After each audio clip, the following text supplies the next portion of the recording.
Hello students, welcome back to physics with Shubham sir. आज हम लोग साउंड चैप्टर में 5th लेक्चर लेके आ गए हैं। साउंड चैप्टर या एनसीईआरटी का वेव चैप्टर। तो अब तक 4 लेक्चर्स अपलोड हुए हैं। चारों लेक्चर्स का लिंक तुमको डिस्क्रिप्शन में मिल जाएगा। और अब तक काफ़ी सारी बातें हो गई हैं। वेव्स को हमने डिटेल में, वेव्स का इंट्रोडक्शन, वेव्स का इक्वेशन, ये सब पढ़ लिया है।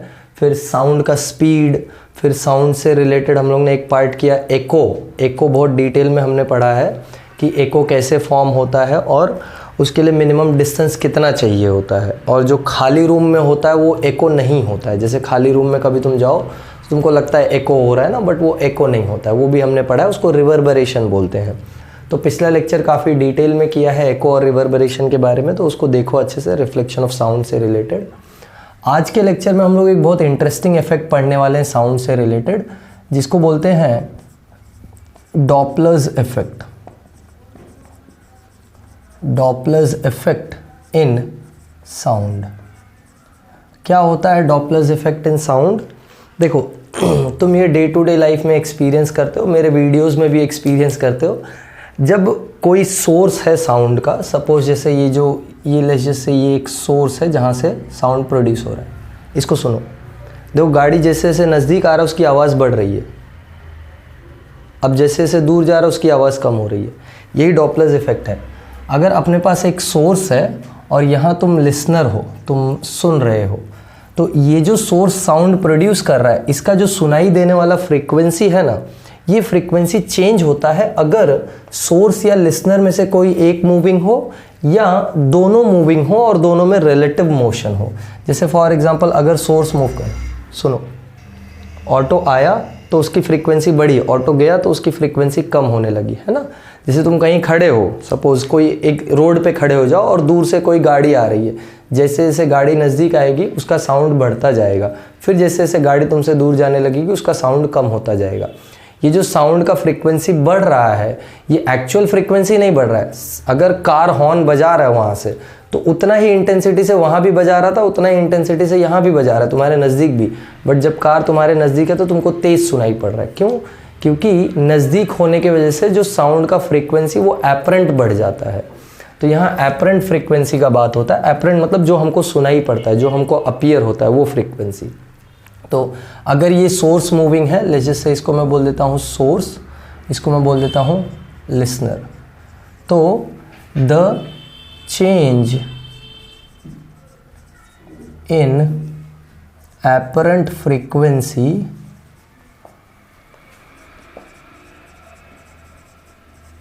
of sound when there is relative motion between source and listener of the sound। ठीक है, तो साउंड की एपरेंट फ्रीक्वेंसी चेंज होती है, ध्यान रखना। एपरेंट मतलब जो हमको सुनाई पड़ रही है, एक्चुअल फ्रीक्वेंसी नहीं। सुनो, देखो जैसे अपने पास से गुजरा फ्रीक्वेंसी कम होने लगा, जैसे जैसे अपने पास आ रहा था फ्रीक्वेंसी बढ़ रहा था। तो यही डॉपलर्स इफेक्ट है। और ध्यान रखना, हम एपरेंट फ्रीक्वेंसी का बात करें, एक्चुअल फ्रीक्वेंसी नहीं चेंज हो रहा है। बाइक का जो हॉर्न है वो उतना ही तेज़ है, दूर है तब भी, नज़दीक है तब भी। बस नज़दीक होने पे ज़्यादा सुनाई पड़ता है, क्योंकि नज़दीक होने पे एपरेंट फ्रीक्वेंसी बढ़ जाती है, जो हमको सुनाई पड़ रही है, जो हमको अपीयर हो रही है। तो लिसनर और सोर्स में जब भी रिलेटिव मोशन होगा, तब हम लोग बोलते हैं कि जो साउंड के फ्रीक्वेंसी में चेंज आता है, उसी को हम क्या बोलते हैं? Doppler's effect. ठीक है, इसके बहुत सारे केसेस होते हैं, पर पहला केस जो हम लोग लेंगे वो होगा स्टेशनरी सोर्स का और मूविंग लिसनर का। जैसे एक जगह पे सपोज कहीं गाना बज रहा है, इसको डे टू डे लाइफ से रिलेट करो, बहुत अच्छे से समझेगा। सपोज कहीं एक जगह म्यूज़िक चल रहा है और तुम उस जगह के पास पहुंच रहे हो, धीरे धीरे तुम उसके पास चल के जा रहे हो, तो धीरे धीरे गाने का आवाज़ तेज़ होने लगता है ना। सपोज कहीं डीजे चल रहा है, तुम जा रहे हो डांस करने अपने दोस्तों के साथ, चल भाई डांस करके आते हैं। तो जब तुम जैसे जैसे उसके पास पहुंच रहे हो, वो जगह के पास जहाँ गाना बज रहा है, गाना तेज़ होता जाता है, उसकी फ्रीक्वेंसी बढ़ती जाती है। क्यों ऐसा होता है? Because of Doppler's effect. वहीं सेम टाइम में सोचो तुम्हारा डांस वांस करके हो गया, चलो घर से फ़ोन आ गया, घर जाना है, अब तुम धीरे धीरे उस जगह से दूर जा रहे हो, तो गाने का आवाज़ धीरे धीरे कम होता रहता है ना। तो ये भी डॉपलर्स इफेक्ट है. So whenever there is relative motion that is the case. तो फर्स्ट केस हम लोग लेते हैं केस 1. सुनो ध्यान से. When listener is moving, listener moving है, इसका मतलब स्टेशनरी सोर्स है. ओके, सोर्स स्टेशनरी है और लिसनर मूविंग है. ये अपना डेफिनेशन पार्ट हो गया, इसको मैं साइड में रखता हूँ. अब हम लोग पहला केस डिस्कस करते हैं कि ऐसा होता क्यों है, वाई इट हैपन्स सो, और क्यों हमको एपरेंट फ्रीक्वेंसी ज़्यादा सुनाई पड़ती है. देखो, सपोज करो ये तुम्हारा सोर्स है, ठीक है, यहाँ से साउंड प्रोड्यूस हो रहा है, सोर्स का स्पीड है 0. ये जो साउंड प्रोड्यूस हो रहा है इसका स्पीड मैं v ले लेता हूँ, स्पीड ऑफ साउंड. साउंड के स्पीड तो रहेगा ही मीडियम में, और साउंड का स्पीड मीडियम पे डिपेंडेंट होता है, तो जब तक मीडियम नहीं चेंज हो रहा साउंड का स्पीड नहीं चेंज होगा. यहाँ तुम लिसनर हो, ठीक है, एक्सपीरियंस कर पा रहे हो डॉपलर इफेक्ट. देखो ऑटो गया, आया नज़दीक, फिर गया, ठीक. पहला केस ले लेता हूँ मैं. When listener is moving towards the source, यानी when listener approaches the source. Example के लिए तुम जा रहे थे डीजे के पास या म्यूजिक सिस्टम के पास, तो लिसनर जब अप्रोच कर रहा है सोर्स को, तब देखो क्या होगा. साउंड लिसनर के पास आ रहा है v स्पीड से, लिसनर साउंड के पास जा रहा है vl स्पीड से. तो टोटल जो स्पीड ऑफ अप्रोच है between listener and the sound, so therefore apparent speed of sound for listener will be what, v plus vl. समझा. देखो साउंड आ रहा है v स्पीड से, तुम चले जा रहे हो उसके पास vl स्पीड से, तो साउंड एक्चुअल में तुम्हारे पास कितने स्पीड से आ रहा है, v प्लस vl ना. तुम्हारा दोस्त है, तुम्हारे पास 10 मीटर पर सेकंड की स्पीड से आ रहा है, तुमको जल्दी पहुंचना है, तुम भी 5 मीटर की स्पीड से भागने लगे, 5 मीटर पर सेकंड की स्पीड से, तो तुम्हारा दोस्त अब तुम्हारे नज़दीक कितने स्पीड से आ रहा है, 15 मीटर पर सेकंड की स्पीड से. बेसिक रिलेटिव वेलोसिटी का कॉन्सेप्ट है, ये बहुत पहले तुमने पढ़ लिया है मोशन चैप्टर में, ठीक है. तो ये लिसनर के लिए साउंड का स्पीड हो गया, ठीक है, ये लिसनर के लिए क्या हो गया, साउंड का स्पीड हो गया. फाइन. अब देखो, therefore apparent frequency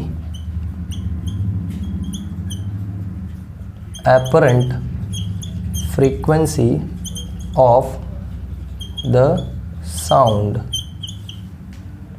NA will be equal to, apparent frequency क्या होता है या फ्रीक्वेंसी क्या होता है, फ्रीक्वेंसी होता है स्पीड अपॉन वेवलेंथ, यानी ये हो जाएगा v plus VL upon wave length. समझा, बोलो समझा या नहीं. v plus VL upon wave length. ये जो वेवलेंथ है हमको मालूम है, since wavelength is equals to speed upon frequency. अब ये कौन सी वेवलेंथ है, ओरिजिनल वेवलेंथ है ना, यहाँ वेवलेंथ नहीं चेंज हुई है, यहाँ स्पीड चेंज हो गया है. तो स्पीड चेंज होने की वजह से फ्रीक्वेंसी चेंज हुआ है. तो ओरिजिनल फ्रीक्वेंसी अगर मेरी n है, या अगर मैं इसको मैं NA ले रहा हूँ तो इसको मैं n नॉट ले लेता हूँ, ठीक है. ओरिजिनल फ्रीक्वेंसी n नॉट है, तो वेवलेंथ क्या हो जाएगा, v अपॉन n नॉट. ये मालूम है ना, वेव वेलोसिटी का फॉर्मूला लिखाया था ना, v is equals to f lambda. तो यहाँ फ्रीक्वेंसी की जगह, अच्छा चलो फ्रीक्वेंसी की जगह मैंने तुमको बताया नहीं, हम लोग यहाँ n यूज़ कर रहे हैं, n फॉर फ्रीक्वेंसी. तुमको हर जगह डॉपलर इफेक्ट में फ्रीक्वेंसी के लिए n ही यूज़ हुआ मिलेगा, इसलिए मैं भी n ही यूज़ कर रहा हूँ, ताकि तुमको कन्फ्यूजन ना हो. कोई बुक खोलो नया, तो वहाँ नया मतलब तुम्हारा टेक्स्ट बुक भी खोलोगे तो वहाँ भी यही है. सो लैम्डा का वैल्यू ये है, तो इसको अगर मैं सब्स्टिट्यूट करूँगा तो देखो क्या मिलेगा.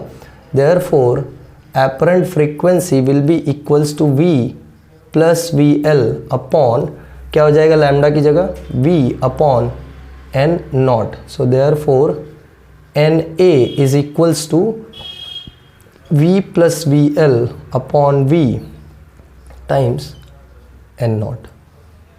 ये आ गया एपरेंट फ्रीक्वेंसी का वैल्यू. ज़रा ध्यान से देखो, v प्लस VL हमेशा v से ज़्यादा होगा. So since v plus VL is greater than v, इसका मतलब ये जो नंबर है ये हमेशा 1 से ज़्यादा होगा, यानी therefore apparent frequency will be greater then original frequency. तो यही होगा कि जब तुम इसके पास अप्रोच करोगे तो साउंड की जो एक्चुअल फ्रीक्वेंसी उससे ज़्यादा फ्रीक्वेंसी तुमको सुनाई पड़ेगी। मतलब जैसे जैसे दूर नज़दीक जाओगे फ्रीक्वेंसी क्या होती जाएगी, बढ़ती जाएगी तुम्हारे लिए ये फ्रीक्वेंसी है, लिसनर के लिए है ये एपरेंट फ्रीक्वेंसी, मतलब लिसनर के लिए फ्रीक्वेंसी। दूसरा केस देखो, when listener recedes the source या recedes away from the source, यही लिसनर अगर दूर जाने लगे VL, तो इस केस में क्या होगा, साउंड का जो स्पीड है, तुम्हारा दोस्त तुम्हारे पास आ रहा था 10 की स्पीड से या 15 के स्पीड से, सपोज तुमने दोस्त से उधार ले रखा है तो तुमको मालूम है आके पैसा मांग गया, तो तुम दूसरे डायरेक्शन में 5 की स्पीड से भागने लगे। अब तुम्हारा दोस्त तुम्हारे पास कितने स्पीड से पहुंच रहा है, दोस्त आ रहा है 15 के स्पीड से, तुम भाग रहे हो उससे दूर 5 की स्पीड से, तो दोस्त अब 10 के स्पीड से तुम्हारे पास पहुंचेगा। हाँ, अगर नहीं पकड़वाना चाहते हो, भाग ही जाना चाहते हो, तो तुम भी 15 के स्पीड से भागो या 20 के स्पीड से भागो, तो दोस्त कभी पकड़ ही नहीं पाएगा। ठीक है, सो वही अगला केस अगर हम लोग लेते हैं, that is when listener recedes away. इस केस में एपरेंट फ्रीक्वेंसी का डायरेक्ट फॉर्मूला मैं लिख देता हूं, वो हो जाएगा V minus VL upon V times N not. समझा? तो ये आ गया एपरेंट फ्रीक्वेंसी का फॉर्मूला दोनों केसेस में। When the listener is moving, when the source is stationary and the listener is moving, तब लिसनर जब नज़दीक जा रहा है तो ये फॉर्मूला, जब दूर जा रहा है तो ये फॉर्मूला, याद रखना ये बात। ठीक है, इक्वेशन 1, इक्वेशन 2, इसको समराइज करके हम लोग जनरल इक्वेशन लिख सकते हैं। जैसे ये डेफिनेशन तुमने लिख लिया होगा, तो मैं यहाँ समराइज करके लिखता हूँ जनरल इक्वेशन। जनरल मतलब लिसनर मूविंग का जनरल इक्वेशन, लिसनर मूव करेगा तो जनरल इक्वेशन क्या होगा। सो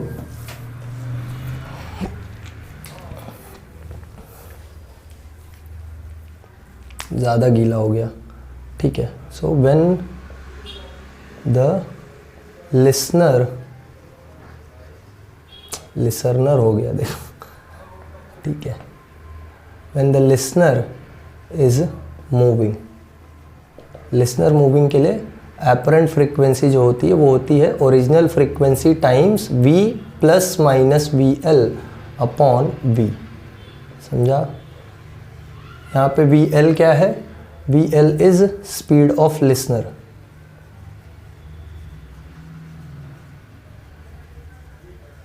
and V is speed of sound, and N naught original frequency। ठीक है, N naught ओरिजिनल फ्रीक्वेंसी है, और जैसे जैसे तुम उससे पास जा रहे हो या दूर जा रहे हो फ्रीक्वेंसी चेंज हो रहा है।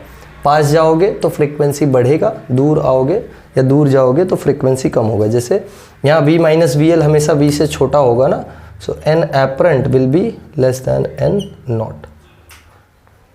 ये नंबर 1 से छोटा आएगा, 1 से छोटा आएगा यानी apparent वैल्यू ओरिजिनल वैल्यू से कम है। समझ में आ गया? बोलो, अच्छे से समझ में आया लिसनर मूविंग का केस? एक एक चीज़ समझ में आया है? बोलो, समझ में आया एक एक चीज़? चलो नोट डाउन कर लिया है, तो अब हम लोग अगला केस कर लेते हैं, case 2, when source is moving, और फिर दोनों को कंबाइन करेंगे, सोर्स और लिसनर दोनों मूविंग का केस। ठीक है, चलो नोट डाउन कर लिया है? रफ करूं? Okay, now we are going to talk about case 3। समझ में आया डॉपलर इफेक्ट? एक केस अच्छे से समझ में आया ना? क्या क्या हुआ, लिसनर जब नज़दीक जाएगा तो साउंड की फ्रीक्वेंसी बढ़ेगी। कौन सी फ्रीक्वेंसी बढ़ेगी, ओरिजिनल वाली या एपरेंट वाली? एपरेंट वाली, जो सुनाई पड़ रही है उसको। ठीक है, तो लिसनर जैसे जैसे नज़दीक जाता है बढ़ते जाती है फ्रीक्वेंसी, जैसे जैसे दूर जाता है कम होते जाती है फ्रीक्वेंसी। समझ गया बात? ये तो सिंपल था एकदम, है ना? चलो अब अगला केस जो हमको पढ़ना है वो है सोर्स के मूविंग का, मतलब जब सोर्स ही मूव करने लगेगा तब कैसा सिचुएशन आएगा वो देख लेते हैं। जिसको समझ में आ गया है क्या करना है तो वो चाहिए तो पॉज करके ट्राई करो सोर्स मूविंग का खुद से करने का। नहीं आ रहा है तो कोई बात नहीं है, तुम्हारे हाथ में है, वीडियो कभी भी पॉज और प्ले कर सकते हो, कोई दिक्कत की बात नहीं है। Okay, let's continue. Case 2, when source is moving, source जब मूविंग हो जाए, ठीक है, सोर्स मतलब अब तुम्हारे तरफ, सपोज तुम यहाँ खड़े हो, तुम्हारे तरफ डीजे चल के आ रहा है। अभी पिछले केस में डीजे रुका हुआ था, तुम जा रहे थे, अब तुम रुके हुए हो, डीजे तुम्हारे तरफ आ रहा है। तो होता क्या है इस केस में, लिसनर स्टेशनरी है, लिसनर इज स्टेशनरी, ठीक है। सोर्स मूविंग है, लिसनर स्टेशनरी। देखो ध्यान से, जैसे सपोज ये एक सोर्स ले लो, ठीक है, ठीक है, ये सोर्स ने साउंड प्रोड्यूस किया, वो साउंड v स्पीड से आगे जा रहा है, फाइन। और ये सोर्स vs स्पीड से, पहले केस में हम लोग कंसिडर कर रहे हैं कि सोर्स लिसनर के पास जाता है, दूसरे केस में सोर्स लिसनर से दूर भी जाएगा, कोई बड़ी बात नहीं है। जैसे यहाँ जो भी तुम देख रहे हो ये सब केसेस में, मतलब अभी जो वीडियो में तुमको ये गाड़ी की आवाज़ें सुनाई पड़ रही हैं, ये सब यही वाले केसेस हैं। सोर्स तुम्हारे पास आ रहा है फिर दूर जा रहा है, सुनो, सोर्स तुम्हारे पास आ रहा है दूर जा रहा है, ठीक है। तो कोई भी गाड़ी जब नज़दीक आती है तो उसका फ्रीक्वेंसी बढ़ता जाता है। सुनो, गाड़ी नज़दीक आ रही है, दूर जा रही है, ठीक है।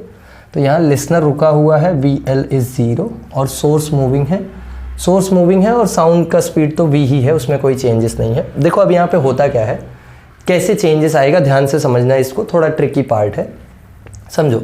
जैसे फॉर एग्जांपल ये सोर्स ने एक साउंड वेव प्रोड्यूस किया, ठीक है, मैं वेव्स के टर्म्स में बात कर रहा हूँ अभी। देखो साउंड ने जो वेव प्रोड्यूस किया है, या जो सॉरी इस सोर्स ने जो साउंड वेव प्रोड्यूस किया है, मैं उसको ऐसे शो कर रहा हूँ। देखो साउंड जब वेव प्रोड्यूस करता है तो क्या करता है, ऐसे लेयर्स में वाइब्रेशंस, कंप्रेशंस, रेरिफैक्शंस होते हैं ना जब कोई सोर्स साउंड प्रोड्यूस करता है। तो मैं उसी कंप्रेशन रेरिफैक्शन को एक वेव की तरह ऐसे डिनोट कर रहा हूँ कि ये मेरा एक साउंड वेव है, ठीक है, ये एक साउंड वेव है और ये साउंड वेव इस सोर्स ने प्रोड्यूस की है, गंदा ही हो जा रहा है, ठीक है, ये साउंड वेव इस सोर्स ने प्रोड्यूस की है, ओके, पहला वेव ये साउंड ने प्रोड्यूस किया, फाइन। अब देखो ये वेव कितने स्पीड से आगे जाएगा, साउंड के स्पीड से आगे जाएगा, no doubt about that, fine, ठीक है। अब देखो जब टी टाइम होगा, हमको मालूम है एक टाइम पीरियड के बाद दूसरी वेव आती है ना। टाइम पीरियड क्या होता है, time taken for the wave to travel one wavelength, यानी एक वेवलेंथ के बाद दूसरी वेव आती है ना, ये तो होता है ना। तो अगर ध्यान से समझो, अगर ये वेव टी टाइम तक ट्रैवल करे, ध्यान से सुनो, अगर ये वेव टी टाइम तक ट्रैवल करे तो ये वेव यहाँ पहुँच गई, सपोज कर लेते हैं टी टाइम तक ट्रैवल करके, यानी ओरिजिनली वेव यहाँ पे थी, अब यहाँ से यहाँ आ गई है कुछ डिस्टेंस ट्रैवल करके। कितना डिस्टेंस ट्रैवल करके वेव आई है, वेव का स्पीड था v, डिस्टेंस ट्रैवल करना है तो स्पीड इनटू टाइम, तो इतना डिस्टेंस वेव ने ट्रैवल किया, ठीक है, ध्यान से सुनना, इतना डिस्टेंस वेव ने ट्रैवल किया। अब यहाँ से दूसरा वेव निकलेगा तो वो कितने डिस्टेंस पे निकलेगा, एक वेवलेंथ डिस्टेंस पे निकलेगा, जो कि ये वेवलेंथ के इक्वल है, no problem about that. But यहाँ पे नया चीज़ होगा, क्या नया चीज़ होगा, ये सोर्स रुका हुआ नहीं है, ये सोर्स मूविंग है।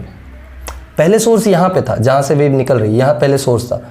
अब जब ये वेव आगे जाके इतने डिस्टेंस पे पहुंची है, तब तक ये सोर्स भी थोड़ा आगे आ गया है, मतलब अब अगर तुम देखोगे ना तो तुम्हारा सोर्स ही यहाँ पहुँच गया है, ये देखो, ये तुम्हारा सोर्स ही यहाँ पहुँच गया है।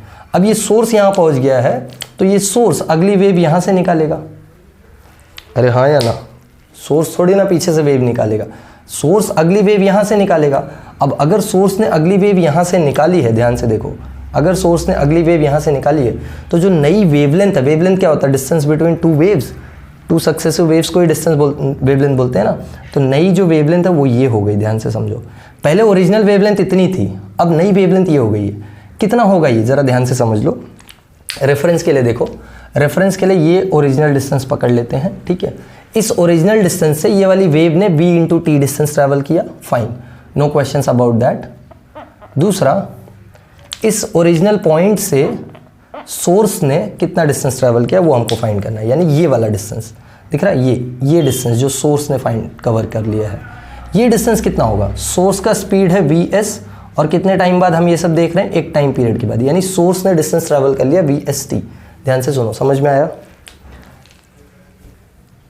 वेव ने v स्पीड से t टाइम के लिए चल के इतना डिस्टेंस कवर किया, पहली वेव स्टार्टिंग वाली। दूसरी वेव जब निकलने वाली थी तब तक सोर्स भी आगे आ गया, कितने डिस्टेंस से, vs इंटू टी। तो अब जो नई वेव निकल रही है वो इसके पीछे इतने डिस्टेंस से निकल रही है। तो ये जो तुम्हारा है, ये तुम्हारा नया वेवलेंथ है लैम्डा एपरेंट, ये एपरेंट वेवलेंथ है, ध्यान से देखो। अब एपरेंट वेवलेंथ अगर तुमको निकालना है तो एपरेंट वेवलेंथ निकालने के लिए तुमको ओरिजिनल वेवलेंथ माइनस ये जो डिस्टेंस ट्रैवल हुआ है यही तो हो जाएगा ना एपरेंट वेवलेंथ। अरे ओरिजिनल पॉइंट से वेव कितना आगे गया, इतना, और सोर्स कितना आगे गया, वी एस इंटू टी, तो एपरेंट वेवलेंथ कितना हो जाएगा, since apparent wavelength from the diagram, यहाँ सोर्स, सॉरी लिसनर फिर से बना लो, लिसनर रुका ही हुआ है, बी एल का वैल्यू 0 है। तो देखो फ्रॉम द डायग्राम क्या हो जाएगा, lambda apparent is equals to, ध्यान से समझो,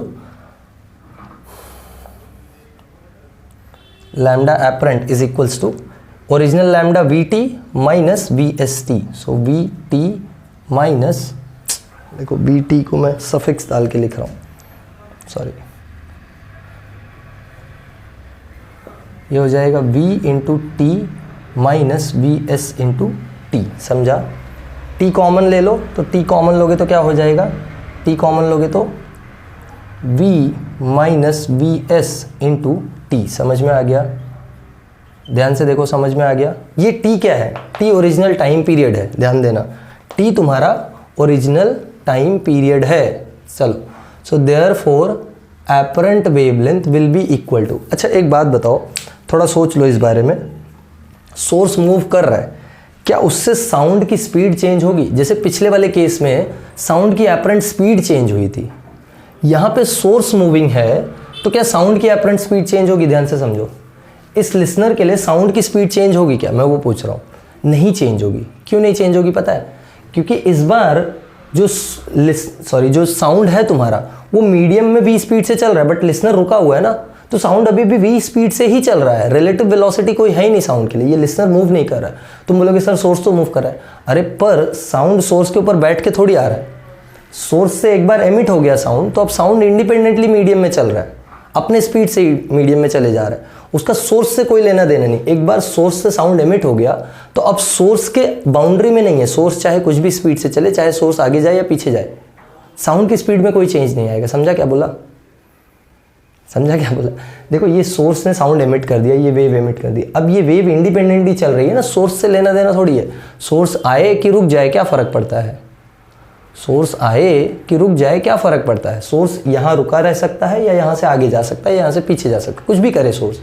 ये साउंड तो अब निकल चुका सोर्स से, तो अब उसको कोई फ़र्क नहीं पड़ता है कि सोर्स चले रुके या पीछे जाए आगे जाए, क्या फ़र्क पड़ता है?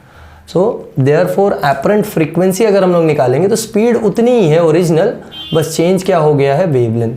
देखो पिछली बार जो फ्रीक्वेंसी चेंज हो रही थी वो वेवलेंथ के चेंज होने, सॉरी वो स्पीड के चेंज होने की वजह से हो रही थी, इस बार जो फ्रीक्वेंसी चेंज हो रही है वो वेवलेंथ के चेंज होने की वजह से हो रही है। ध्यान से समझ लो, दो फर्क हैं। देखो अगर तुम फॉर्मूला देखोगे तो स्पीड क्या होता है, फ्रीक्वेंसी इंटू वेवलेंथ, यानी फ्रीक्वेंसी का फॉर्मूला यहाँ से निकालोगे तो फ्रीक्वेंसी आ जाएगा v बाई लैम्डा, समझा? तो फ्रीक्वेंसी चेंज होने के दो फैक्टर्स है, v और लैम्डा। पहले वाले केस में v चेंज हो रहा था, अब लैम्डा चेंज हो रहा है, समझा बात? पहले वाले केस में v चेंज हो रहा था इसलिए फ्रीक्वेंसी चेंज हो रहा था। देखो ना, एपरेंट फ्रीक्वेंसी बढ़ रहा था, जब लिसनर सोर्स के पास जा रहा था तो फ्रीक्वेंसी स्पीड बढ़ गई, तो एपरेंट स्पीड जब बढ़ी तो एपरेंट फ्रीक्वेंसी भी बढ़ा। फिर एपरेंट स्पीड जब लिसनर दूर जाने लगा तो एपरेंट स्पीड कम हुई तो फ्रीक्वेंसी भी कम हो गई।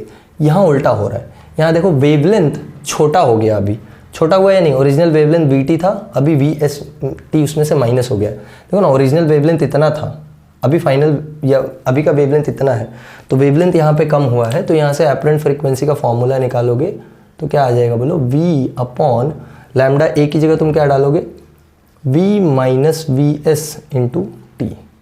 देखो टाइम पीरियड का फॉर्मूला क्या होता है हमको मालूम है, since time period is 1 upon frequency, और ये time period original time period है ना, तो ओरिजिनल फ्रीक्वेंसी आएगा। सो therefore apparent frequency, time period की जगह 1 अपॉन फ्रीक्वेंसी डालोगे तो फ्रीक्वेंसी ऊपर, यानी v upon v minus V S times original frequency. ये आ गया तुम्हारा एपरेंट फ्रीक्वेंसी का फॉर्मूला। अब ध्यान से देखो, since v is greater than v minus V S, अरे ये v माइनस वी एस से तो ग्रेटर ही होगा ना, तो उसका मतलब क्या है? उसका मतलब है N A will be greater than N naught. ये नंबर 1 से ज़्यादा आएगा ना, तो ये कंक्लूजन तुमको मिलता है। और ये रीज़न है कि जब कोई सोर्स तुम्हारे पास आता है तो उसकी फ्रीक्वेंसी बढ़ने लगती है, और जब कोई सोर्स तुमसे दूर जाता है तो उसकी फ्रीक्वेंसी कम होने लगती है। कैसे देखो, दूसरा केस देख लो। पहला केस हमने क्या लिया था, अच्छा व्हेन सोर्स इज अप्रोचिंग लिख देता हूं मैं,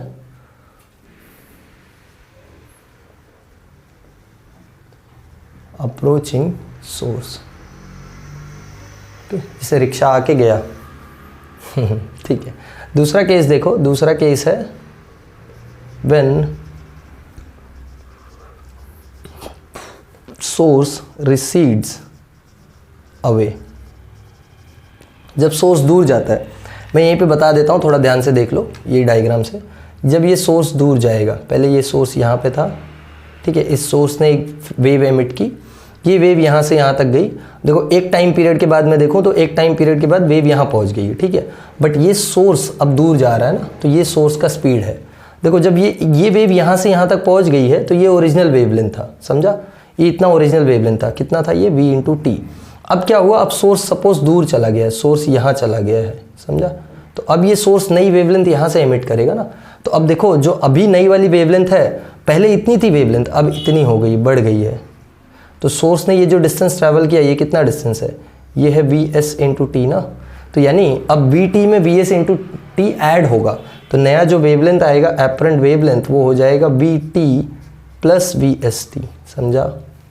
तो अगर एपरेंट वेवलेंथ ये आ रहा है तो एपरेंट फ्रीक्वेंसी निकालोगे तो therefore apparent frequency will B v/v + vs × n0। ध्यान देना यहाँ पे जब प्लस है तो फ्रीक्वेंसी कम होगी, सॉरी ये लैम्डा एपरेंट लिखा मैंने, एपरेंट फ्रीक्वेंसी, ठीक है।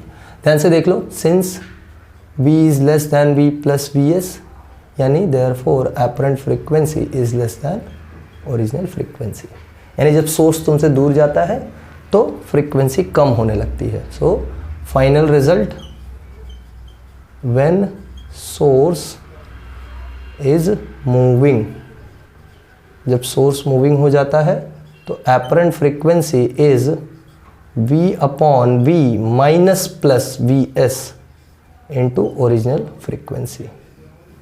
ध्यान से देख लो, यहाँ माइनस प्लस डाला है क्योंकि जब अप्रोच होता है, सॉरी जब सोर्स अप्रोच करता है तो यहाँ माइनस साइन आता है, जब सोर्स दूर जाता है तो यहाँ प्लस साइन। और लिसनर मूविंग में उल्टा था, जब लिसनर मूव करता है तो यहाँ प्लस साइन आता है ऊपर, और लिसनर लिसनर रिसीड करता है तो माइनस साइन आता है, ठीक है। तो ये डॉपलर्स इफेक्ट के 2 इंपॉर्टेंट केसेस होते हैं, जिसमें एक में सोर्स मूविंग, दूसरे में लिसनर मूविंग। लिसनर मूविंग है तो एपरेंट फ्रीक्वेंसी बढ़ेगा कम होगा डिपेंडिंग ऑन कहाँ मूव कर रहा है। लिसनर अगर नज़दीक जा रहा है तो फ्रीक्वेंसी बढ़ेगा, लिसनर अगर दूर जा रहा है तो फ्रीक्वेंसी कम होगा। सेम सोर्स के केस में भी, सोर्स नज़दीक आ रहा है तो फ्रीक्वेंसी बढ़ेगा, सोर्स दूर जाएगा तो फ्रीक्वेंसी कम होगा। समझ गया बात, ठीक है। आई होप तुमको ये सब समझ में आया। अच्छे से नोट डाउन करो पॉज करके। चलो नोट डाउन कर लिया है, ओके गुड। हम लोग जनरल केस देख लेते हैं, दोनों वाला। कौन सा दोनों वाला? दोनों वाला ये कि जब लिसनर और सोर्स दोनों मूव करने लगे तब क्या आएगा, कुछ नया नहीं होने वाला है, बस वही दोनों फॉर्मूलाज कंबाइन हो जाएंगे। और जब दोनों फॉर्मूलाज कंबाइन होंगे तो 4 केसेस बनेंगे। वो 4 केसेस बहुत अच्छे से देखना है, ठीक है।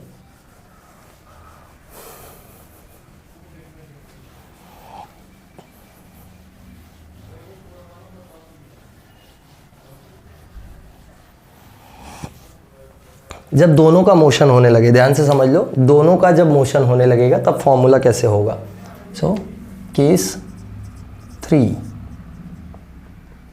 व्हेन सोर्स एंड लिसनर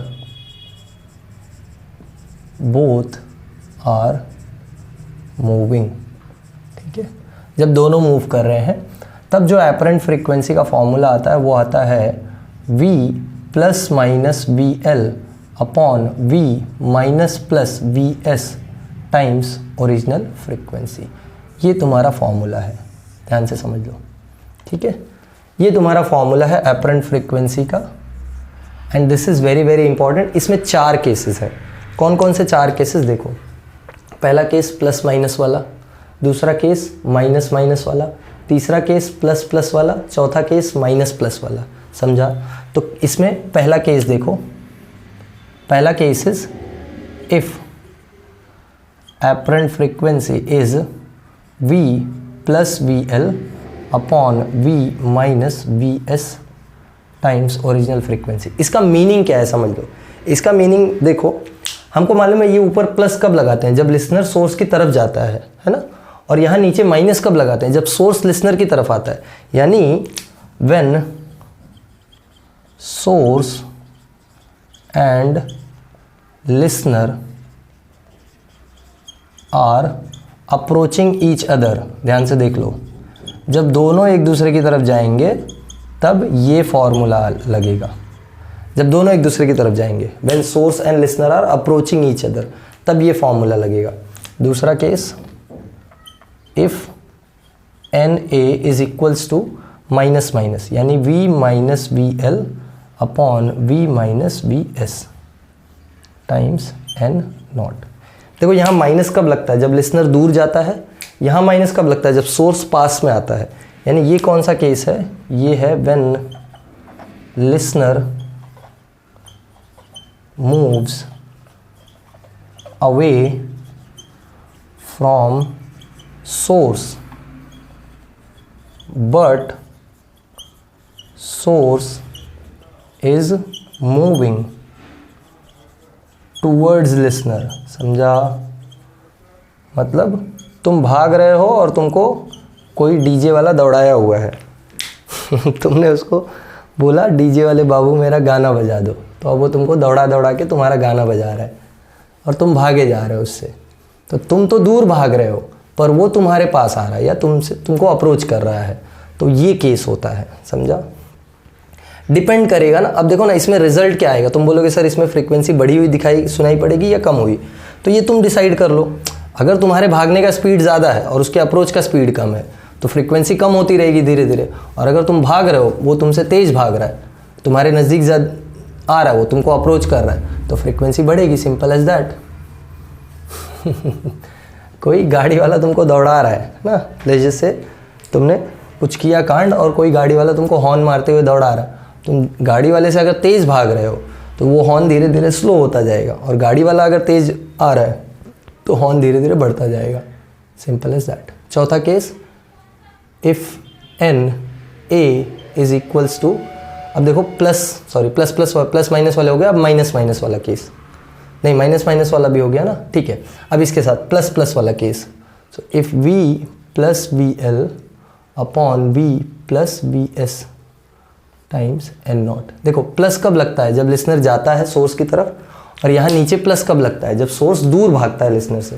तो यहाँ क्या केस है, व्हेन लिसनर इज अप्रोचिंग, या मैं ऐसे लिखता हूँ नॉट अप्रोचिंग, इसलिए मैंने अप्रोचिंग वर्ड वहाँ यूज़ नहीं किया इस वाले में। When listener is moving towards source but source is moving away from listener। यानी अब तुम डीजे वाले को दौड़ा रहे हो कि डीजे वाले बाबू मेरा गाना बजा दो, और डीजे वाला भाग रहा है क्योंकि तुमने कोई ख़राब गाना बताया होगा बजाने के लिए जो मूड के अकॉर्डिंग नहीं था। ठीक है, चलो एपरेंट फ्रीक्वेंसी का लास्ट फॉर्मूला क्या हो जाएगा, V प्लस V, नहीं माइनस प्लस वाला, यानी V minus VL upon V plus VS। इस केस में माइनस कब आता है ऊपर, जब लिसनर दूर जाता है। यहाँ प्लस कब आता है, जब सोर्स दूर जाता है। यानी if both source and listener are moving away from each other,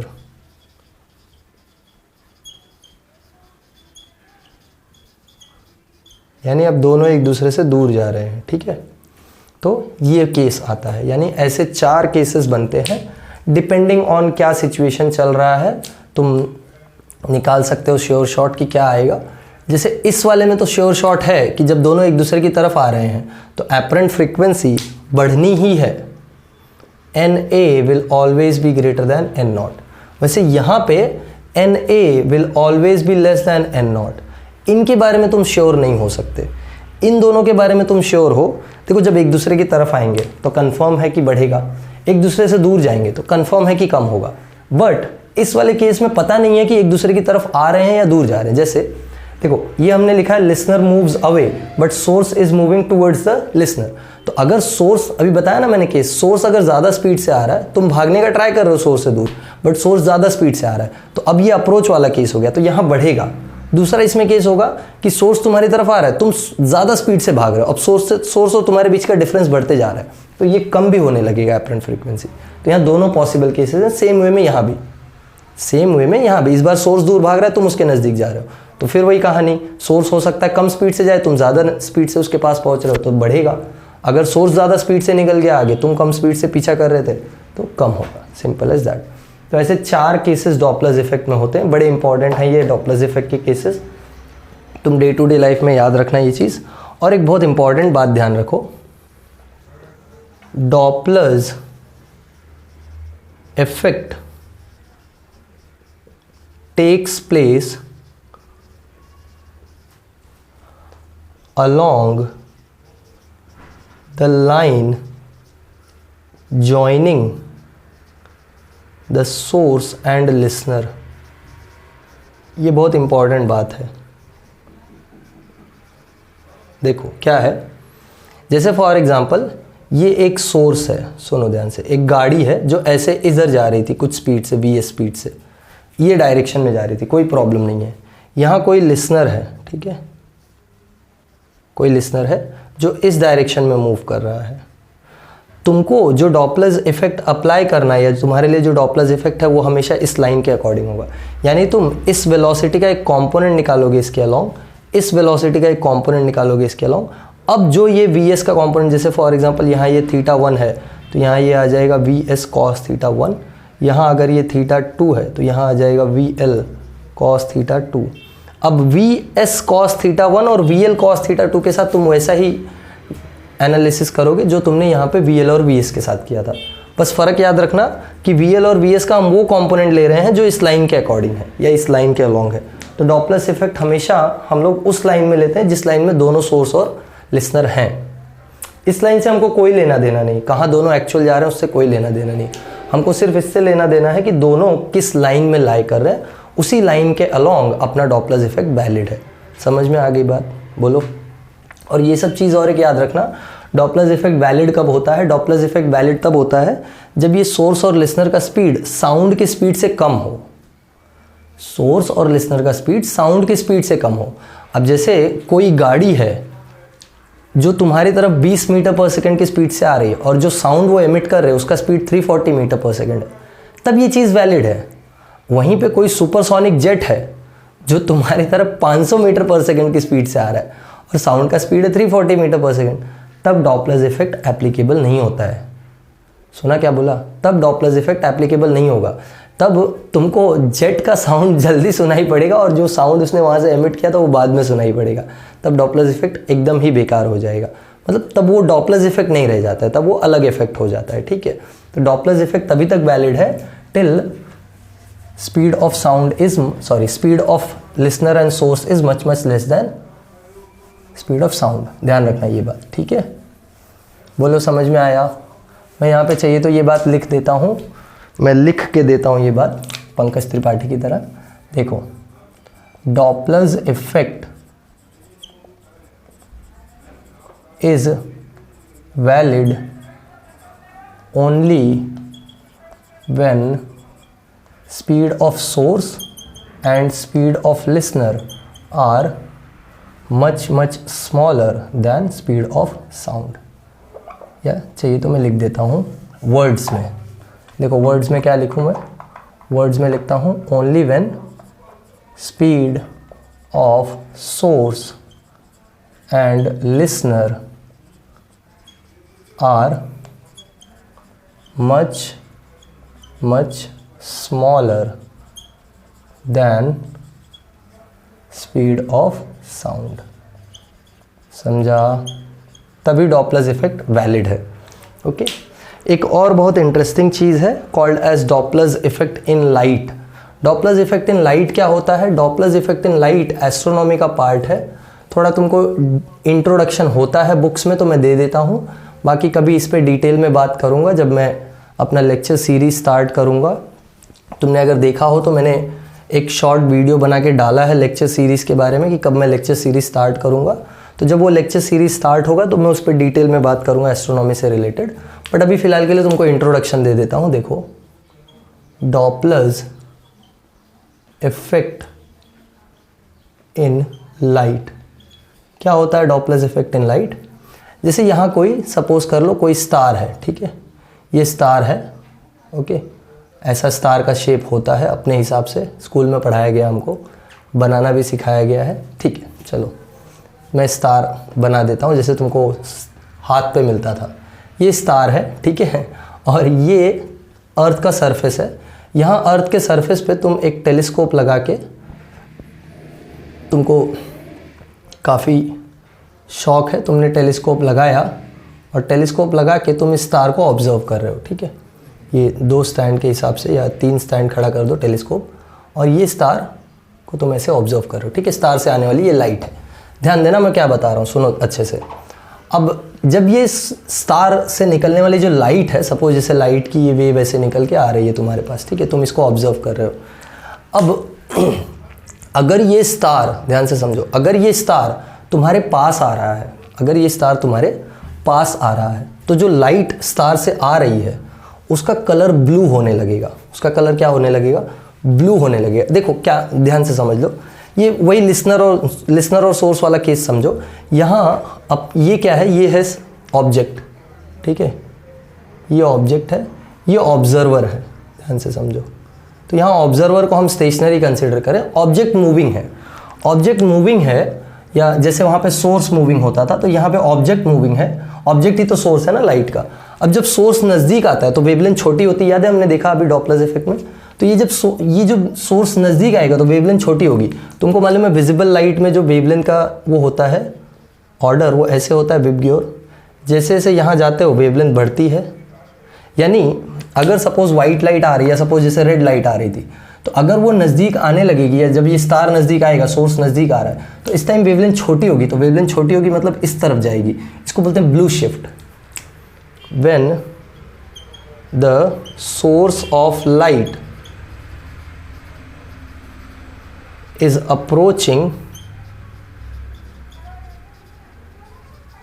अर्थ, मतलब जब ये स्टार अपने नज़दीक आ रहा है, the light from the source